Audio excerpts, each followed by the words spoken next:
300, what's the deal? It's your folks, Shaka. Wanted to share my thoughts with y'all real quick. So, y'all wanted to go ahead and do this Snowfall review, episode 3.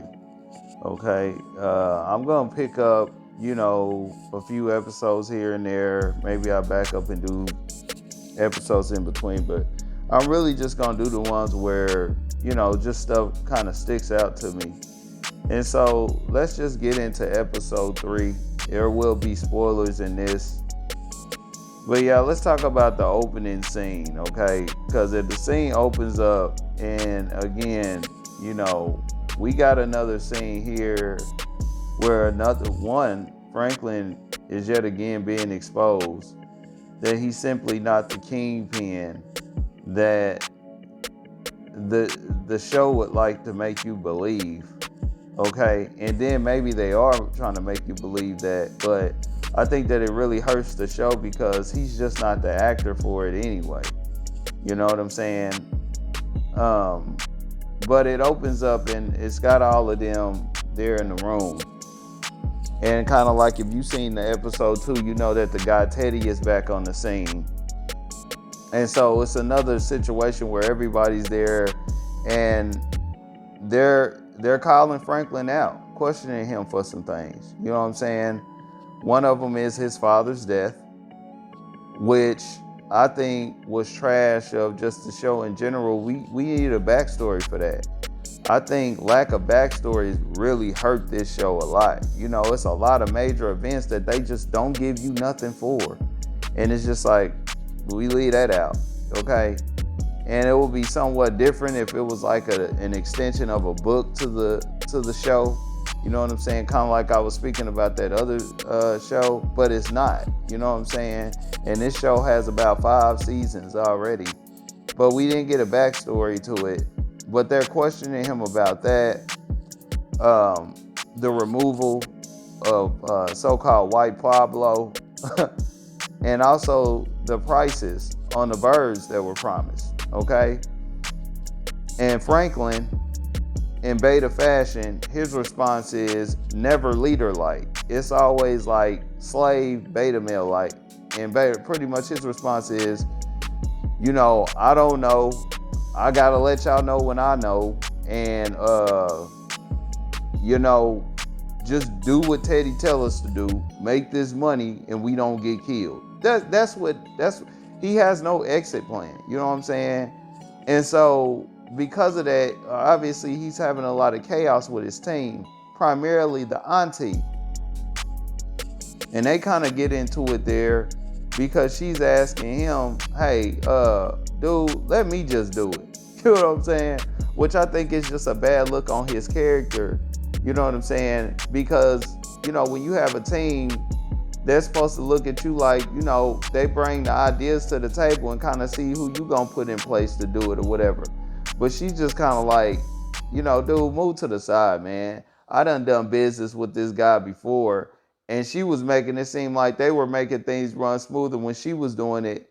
And I had already told y'all that, it was a stretch for them to just overlook people like Leon and the uncle to give her such a position to do business with that guy. You know what I'm saying? And they knew it was a stretch. That's why they didn't have no backstory for it. We never seen her do business with the guy. You know what I'm saying? It's just something that we got to kind of try to imagine in our head or something like that, which was lack of writing. But anyway, you know what I'm saying? He told her no, and she kind of got an attitude and, just how she's acting. You know what I'm saying? When you look at Franklin's position and who he's supposed to be, he's not dealing with her responsibly, his uncle, just his whole team in general. And this scene just further proves that. Okay? It really did. And so that kind of just set the stage, y'all, for what was next. Okay? All right. But yeah, Franklin got his team kind of want to just run him over. They ain't even taking him seriously anymore. All right. He's looking like there's he almost looking like the side guy to Teddy. Like I told y'all in the last review that Franklin, he's not really seen as an important guy anywhere outside of, kind of like the people that he is supposed to be over.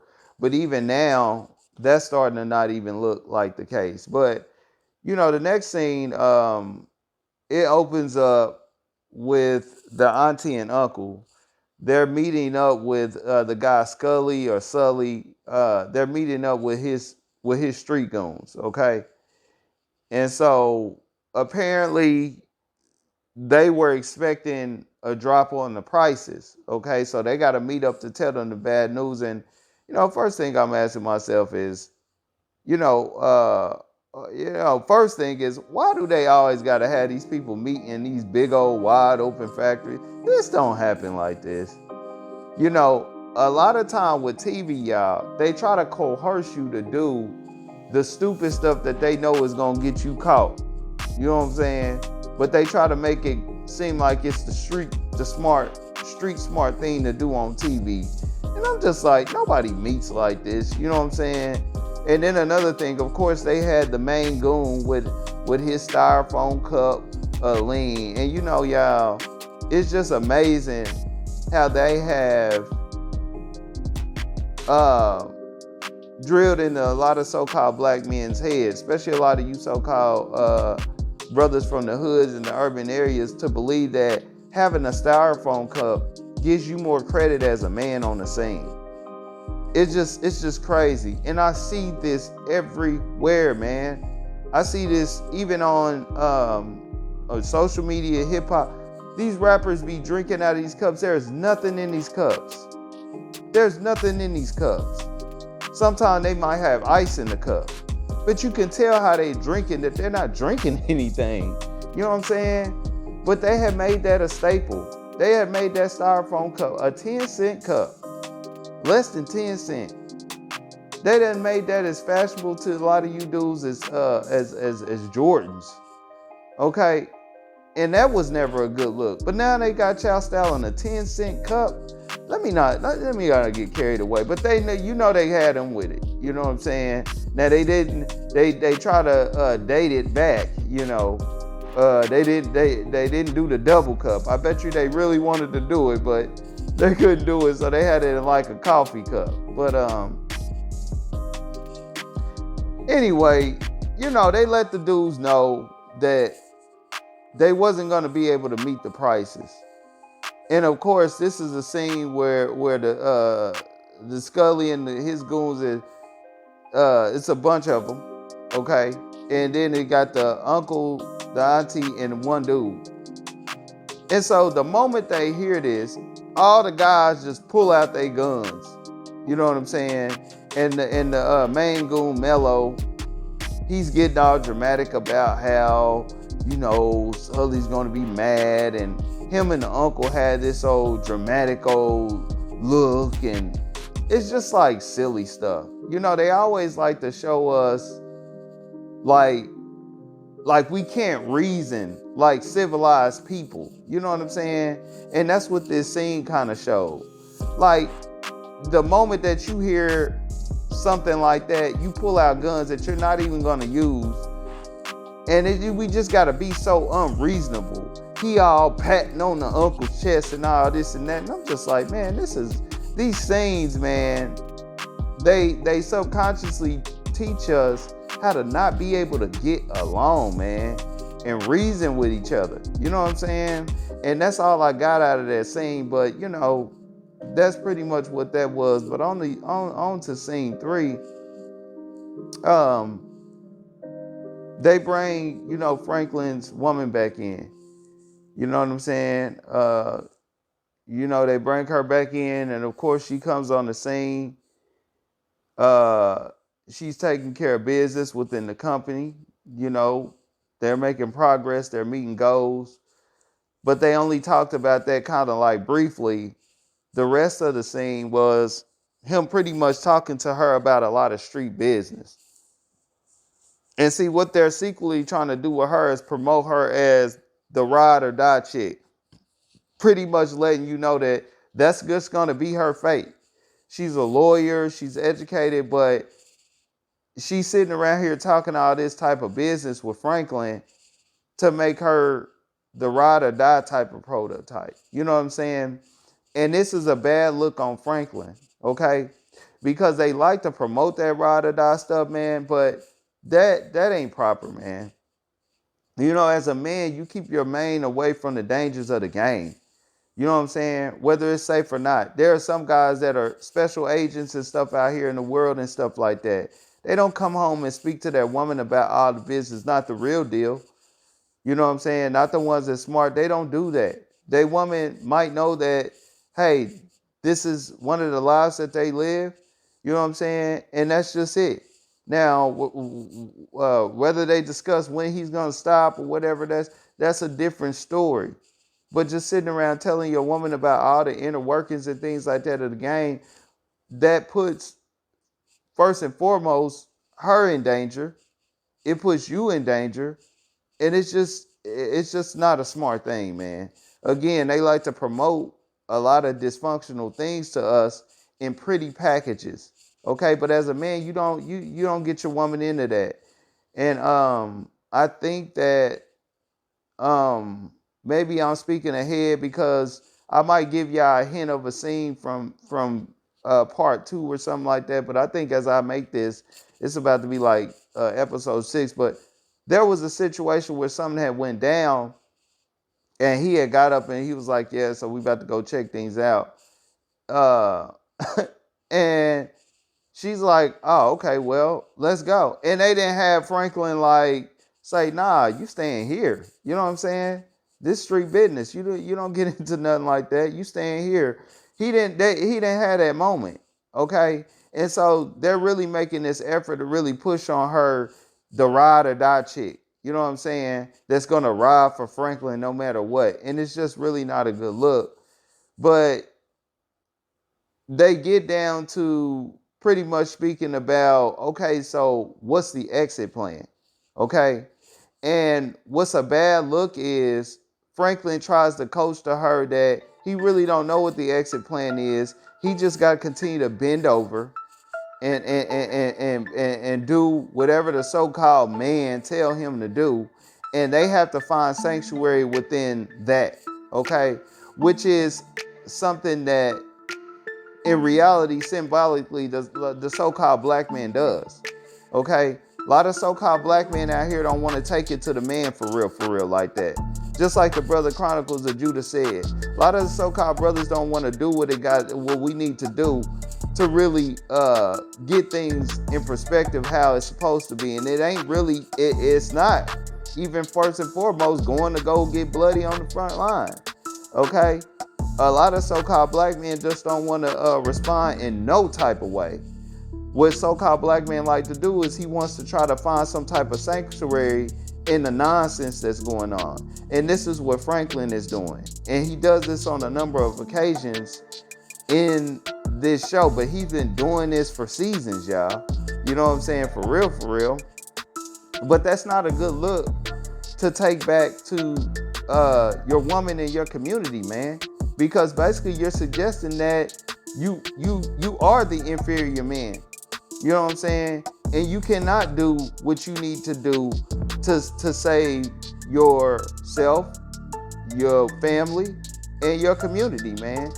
And subconsciously, that's not a good look. You know, consciously, the woman that accept it, she'll be forgiving of you because she just want to see the best, man. But subconsciously, that comes forward, man. You're going to find that you're not going to get that respect. You know what I'm saying? From the community or your woman.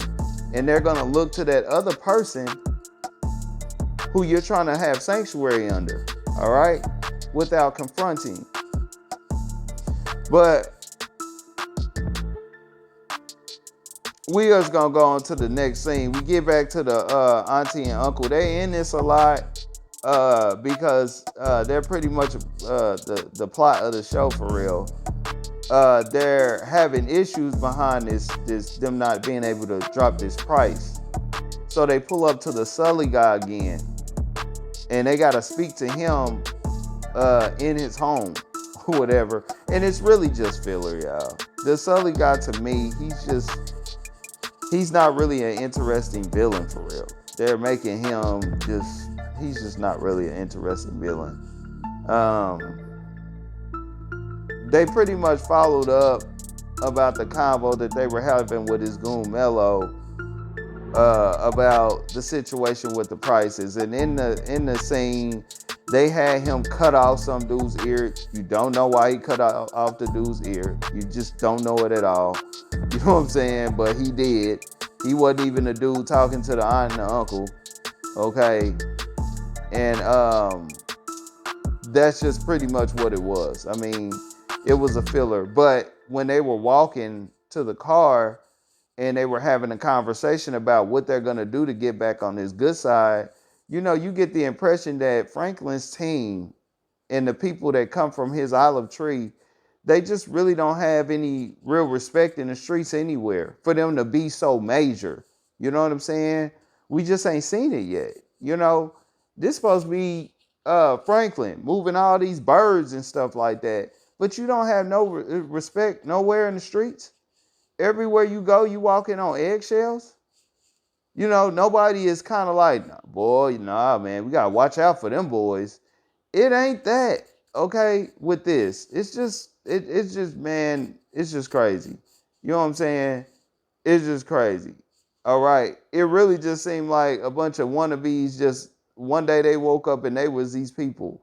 But yeah, they don't got no pull like that anywhere. And that's what that conversation kind of insinuated. And that's just what I'm seeing. Franklin or his team, they have never had a Marlowe or a Barksdale moment. Okay? They just ain't had it yet. But, you know, moving to the next scene, you know, the auntie and uncle, they decide they're going to create a problem, okay, and solve it to win over the dude Sully, who is mad at them because they fell short on the prices, as I mentioned. But they decide to hire, like, the goons that Franklin put on, the female goons. Okay, now what I didn't tell y'all that these female goons, these were the same goons that shot the auntie, but Franklin put them back on. Now, again, they don't give us a backstory for this. Now, these women shot the auntie. You know what I'm saying? So if Franklin put them back on, you would think that they would give us a backstory to let us know what they did for them to earn Franklin's respect. I mean, did they kill somebody when they was coming for him or what? You know, they didn't get none of that. But, you know, their attempt, because what really messes this show up is all of these stereotypes they trying to push, okay? But their attempt to make the so-called integrity, okay, and the so-called loyalty of a so-called black man, their attempt to make it look so dusty and disgusting, they just give us that. The women are just back on the scene with Franklin, trusting him. He's trusting them to have his back, and it just don't make no sense, okay? But they are. But the auntie, she kind of goes up to the school to meet them for some reason. For some reason, that's how they had to go meet them. Okay? The auntie and the uncle, they had to go meet Franklin's goons while they were handling their kids at school and stuff like that. They didn't know where they stayed or something. But they have a little brief conversation. The auntie and uncle need to hire them to go put some words in the Mellow dude's mouth. I mean, in his ear. They want to kind of talk him into wanting to overthrow the Sully dude, or what, a Scully dude. And so the conversation that they have is kind of like brief, but it's kind of like corny. You know what I'm saying? They have a slight talk about when they shot her, and I'm like, so now this is when they had this conversation. Now. You know what I'm saying? And then when the woman decides to apologize, it's just kind of like, oh, well, yeah, sorry about that. You know what I'm saying? It's just like, okay, yeah, I shot you and whatever. And the reason why they do stuff like this, y'all, you know, they do stuff like this to remove us being able to be empathetic and accountable when it comes to one another. It's like when it's about us, it's just like, oh shit, whatever, nigga. You know what I'm saying? Oh, you let me off? Okay, well, cool. You know, whatever. And that's just kind of like how she acted about it. And like I say, y'all, these TV shows, a lot of these TV shows train the majority of the so-called black community. This is the reason why you got to pay attention to the people you deal with and what they're interested into. Because when you look at how ill these people act in these shows, if you have, like the brother Hide and Seek says, the eyes to see it, you know what I'm saying, and the ears to hear it, they are very gross people. Okay? But another thing that I noticed was, you know, the aunt had came to give them orders, and they kind of like treated them like they were just anybody. You know, and they supposed to see them as boss. And I kind of noticed the same thing when the season opened up and they had met Franklin at the airport. He had asked one of the girls something and she just kind of talked to him real sedity like he wasn't the boss. And they had also a scene, in that scene, they made it to where he was sitting in the car with his leg out so they don't see the woman close the door for him. Okay, these are the little things they do, y'all, to promote just us being uncivilized. Not really able to respect hierarchy or respect class or respect certain positions of power and things like this. This is what they do. Y'all all the same. It don't matter what y'all doing, okay? And so this is what I noticed about this scene. And they do this in a lot of scenes. Where you had the dust boy, the corner boy, and he'll be talking to the boss like he just one up with him. They had that a lot in that other show, BMF too. Y'all gotta pay attention to what this stuff is doing, okay?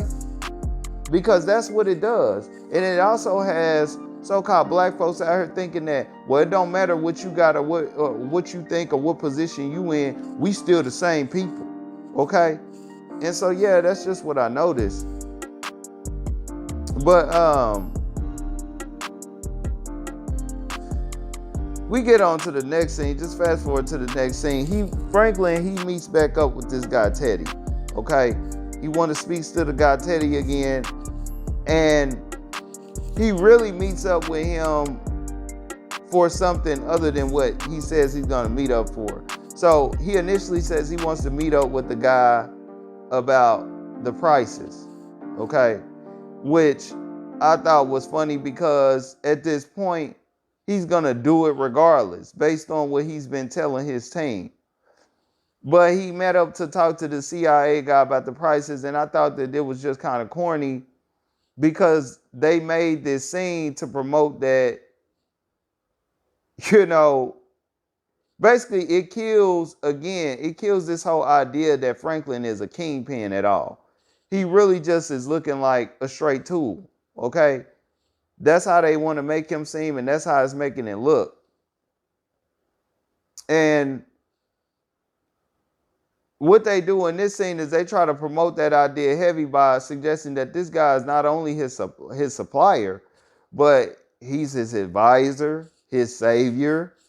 I mean, he's everything. When he pulled up to talk to him about the prices, it was like he kind of told him, well, the reason why this and that. Like Franklin is supposed to be a guy that know why he asking for what he's asking for. He understands it. He got a good understanding. And it's kind of like within a couple of seconds, this CIA guy kind of talks him out of why he need the prices to be cheaper. Apparently the CIA guy, he knows how Franklin should be selling drugs and what he's paying his workers, and he just know all of this stuff. And it's just like, man, it really, to me, it was just promoting that same dynamic that, you know, the so-called white man knows everything over the so-called black man. And we know that in today's time, in the age of information, that's not true. Okay? I mean, we even learned in the age of information that Charles Darwin was taught by a so-called black man, and that's John Edmonton, okay? And so them just really trying to promote this dynamic, it takes away from quality theatrics, okay? Because we know that this is TV. But when they have to put that type of dynamic in there that the man can tell you everything, you know, you think you got a problem, so-called black man, but if the so-called white man comes in, he can tell you how that you don't even have a problem, okay? He knows all, okay? AKA he's supposed to be, nah, he's not at all, okay? Not in that image at all, and not that at all, okay? But, you know, after that, Franklin admits that he pretty much asked him to come down there because he wants to ask a CIA agent that is deceptive, okay, that Franklin know is using him as a tool and an asset. He wants to ask him if he removed his father, okay, you know, which was a nothing burger because obviously he told him that he didn't. And, you know, he kind of let Franklin have his tough guy moment of telling him don't show up to wherever he's at and stuff like that. He has a tough guy moment up front with him, but go back and talk to his team like he's afraid as a motherfucker of the guy. You know what I'm saying? But he reminds Franklin that the Gustavo guy is going to be doing the pickup or whatever, and he's not going to be there. All right, for the next drop. But skipping to the next scene, you know what I'm saying? They got Franklin in the room, and they got his bodyguard Bubbles, okay, around now. Now Bubbles been coughing and, you know, choking and scratching, y'all. Okay, he's been doing that. And the only reason why I wanted to really call out this scene is because, you know, y'all, I believe that the Bubbles dude he got that 3-letter word, you know what I'm saying? You know, that H word came into fruition in the 80s, all right? And they like to have the stigma that we had it the most, but that's not true, you know what I'm saying? And a lot of people will go pull up government statistics and stuff like that. That's propaganda, okay? This world is a stage. But, you know, I suspect that's what he got. You know what I'm saying? I suspect that's what he got, you know. But anyway, they show Franklin kind of sending him home or whatever. And he just called, but that's pretty much all I seen in there. I mean, I did see all of that prop money. And I mean, they just overdo it with all the prop money and stuff. I mean, look, street money don't look like it came fresh from the Federal Reserve. I mean, they got so many blocks of this prop money in these rooms. It's just kind of like, it's ridiculous, okay? It's over the top, but, you know, they try to drill that stuff in your head because they like for that stuff to be triggers. That's the reason why in the age of, for the most part, digital transactions, when you get to looking at avenues and areas like hip hop and stuff, somehow people got all these stacks and blocks of money and stuff like that everywhere laying around. It's ridiculous. You know what I'm saying?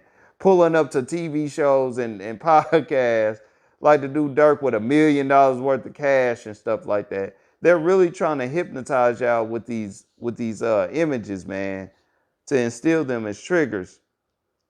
But the next scene, you know, Franklin goes to make a drop, and we get another blunder from Franklin, okay? He apparently was not smart enough to know that this guy, Teddy, who just came back on the scene, been gone for a while, he forgot that he was possibly going to spy on him. But, you know, Franklin wants to find out what happened to the other guy, which to me makes no sense because, you know, Franklin is going to do it regardless. He's going to get down regardless. But I guess they added in the fact that Franklin was silly enough to do other types of business with the guy. That's the reason why he's kind of so vicious in asking what happened to him. But this dude, he tries to bribe the dude Gustavo. And it just came off real lame, okay? Terrible writing.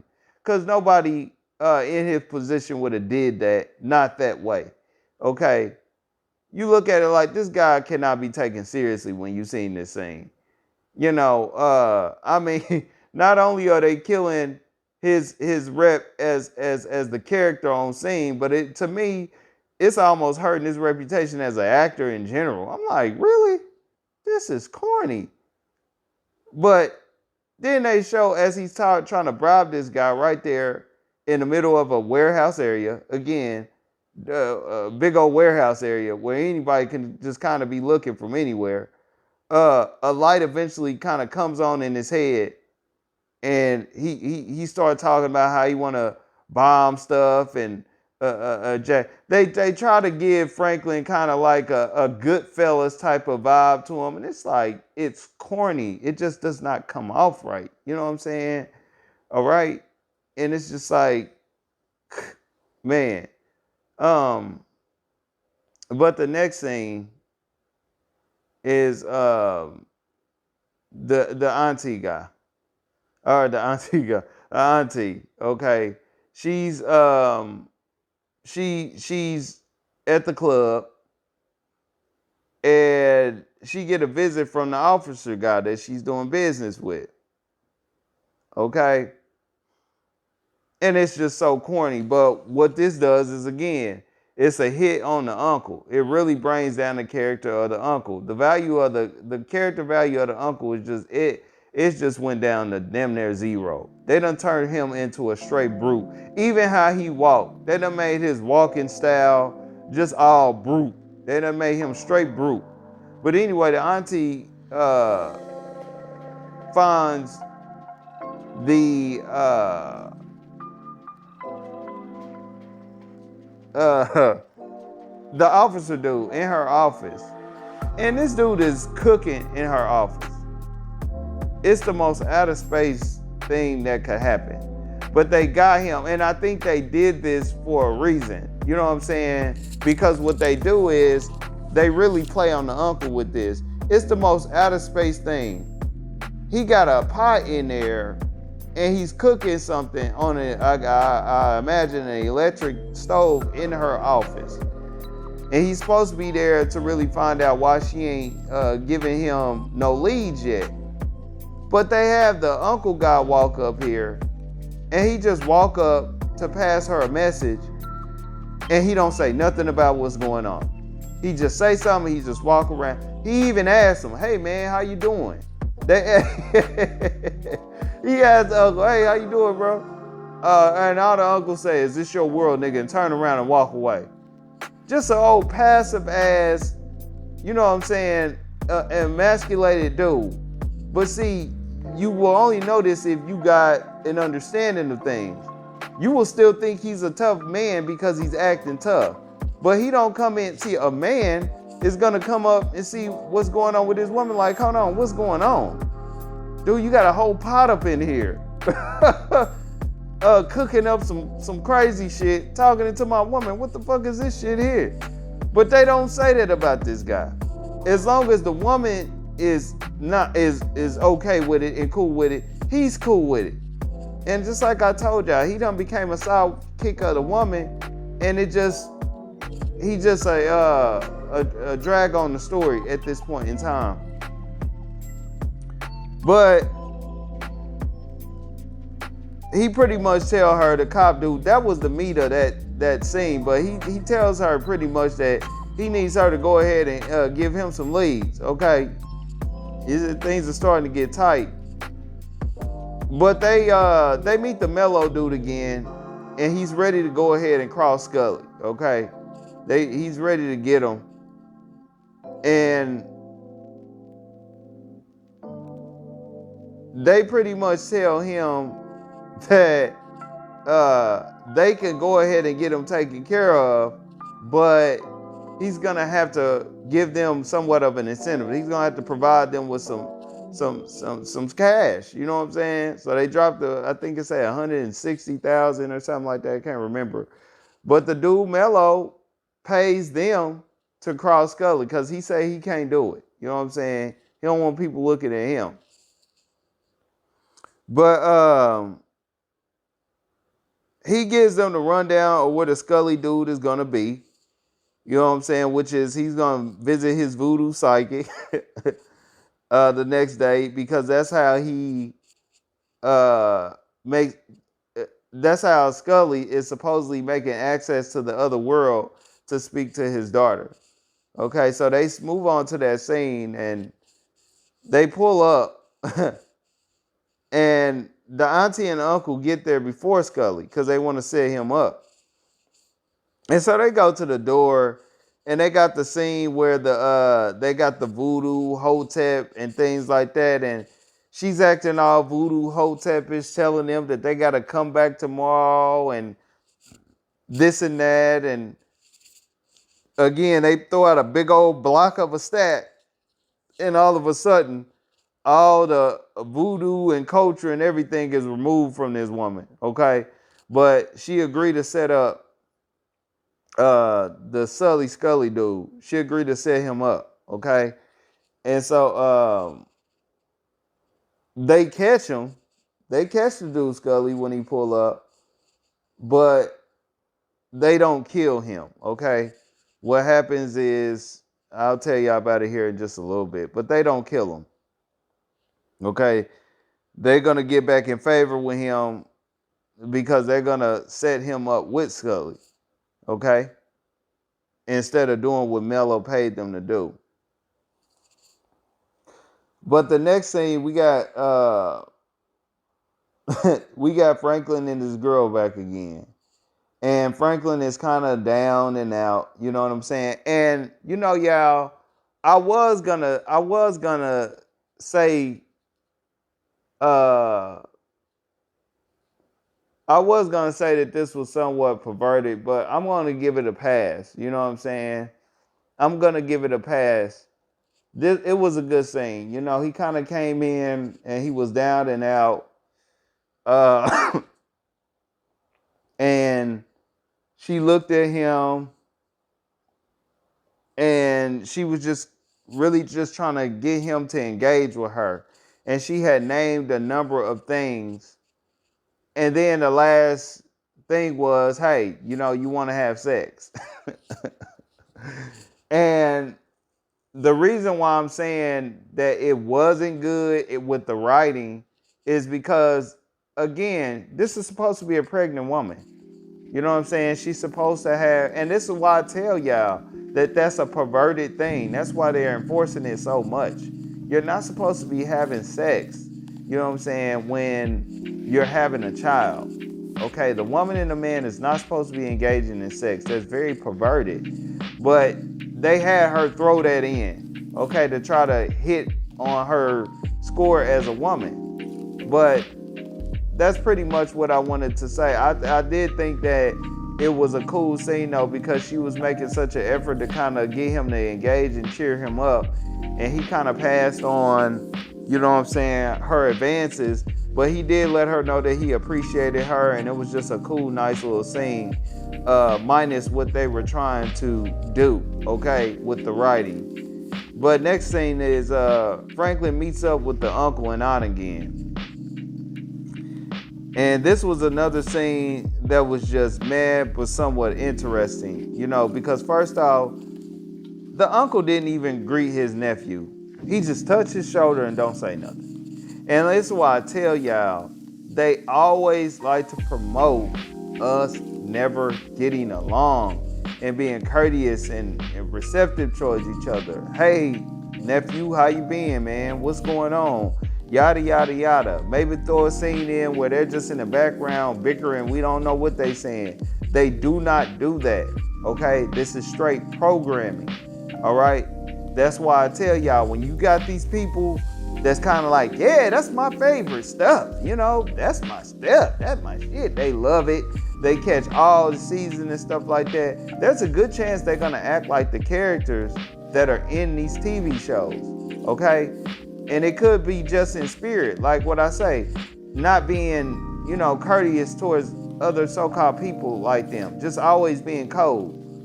And they won't even know why. But this is stuff that programs them like this. But we rarely ever get along in TV and film. That's one of the reasons why I don't like watching a lot of just TV in general, especially when it comes to us. Because when it comes to us, they make sure they put it in the script for us to never get along and never ever be able to reason with each other for real. under ideal circumstances. But Franklin has a fallout with the auntie again. Okay, and this was another situation where uh, the lack of respect, you know what I'm saying, of authority and rank is promoted. Okay, they promote this a lot.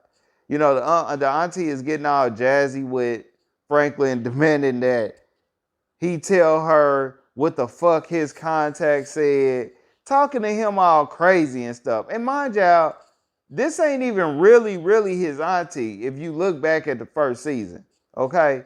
But she's cussing him out, talking all crazy. And what's interesting is she has on the leopard print, okay?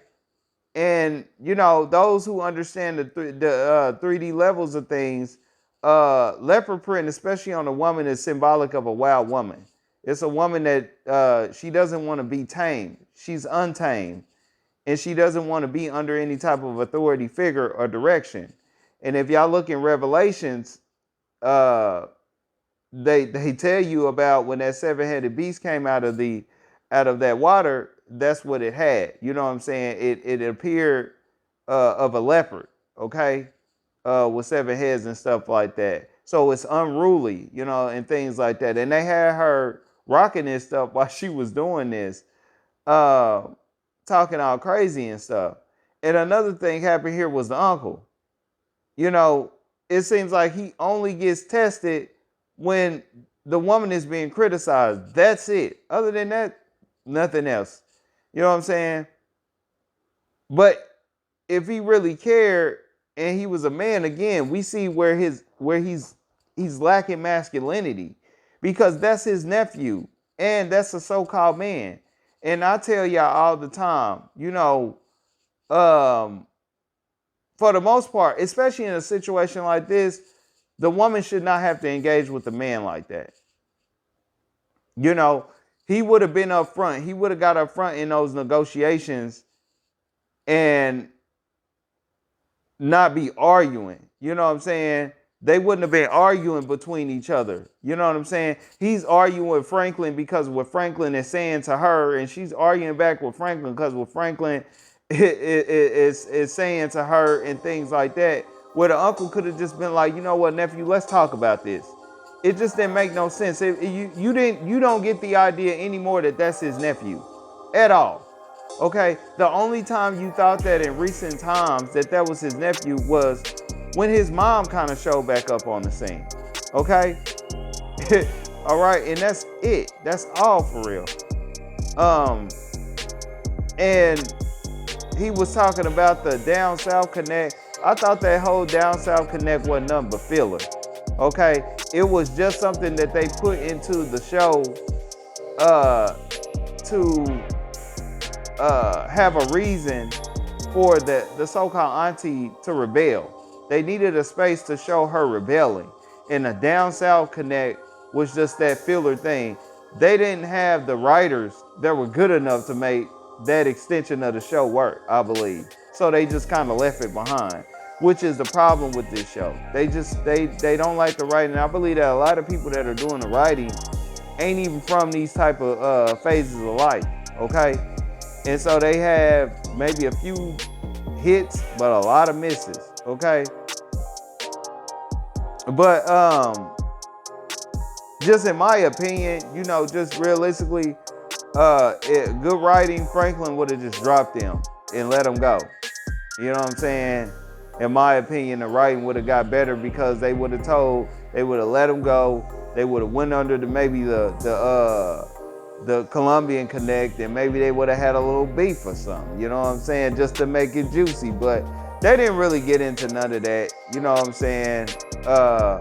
But to end it all, Franklin get all serious and cocky about being the government's butt boy again, and saying that he just wants to live and enjoy the little sanctuary with his little money that he's trying to create under this umbrella that he got to do what the so-called man is telling him to do.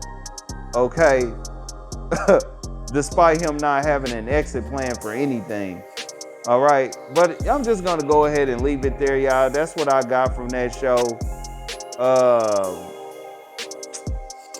that's pretty much what it was, y'all. If I was to rank it, I'm gonna give it a 2.5, y'all. It was not as good as the intro, okay? And I kind of just see that they're starting to come in with a lot of the tacky, low-level writing and plot points and stuff that they were dealing with previously before. But we'll see. You know what I'm saying? Comment below if y'all seen the show. What did y'all think? Like this information, but hit the sub button and the bell. We dropping shit y'all like. It's your folks, Shaka the Art and Philosopher. I'm out. It's 300.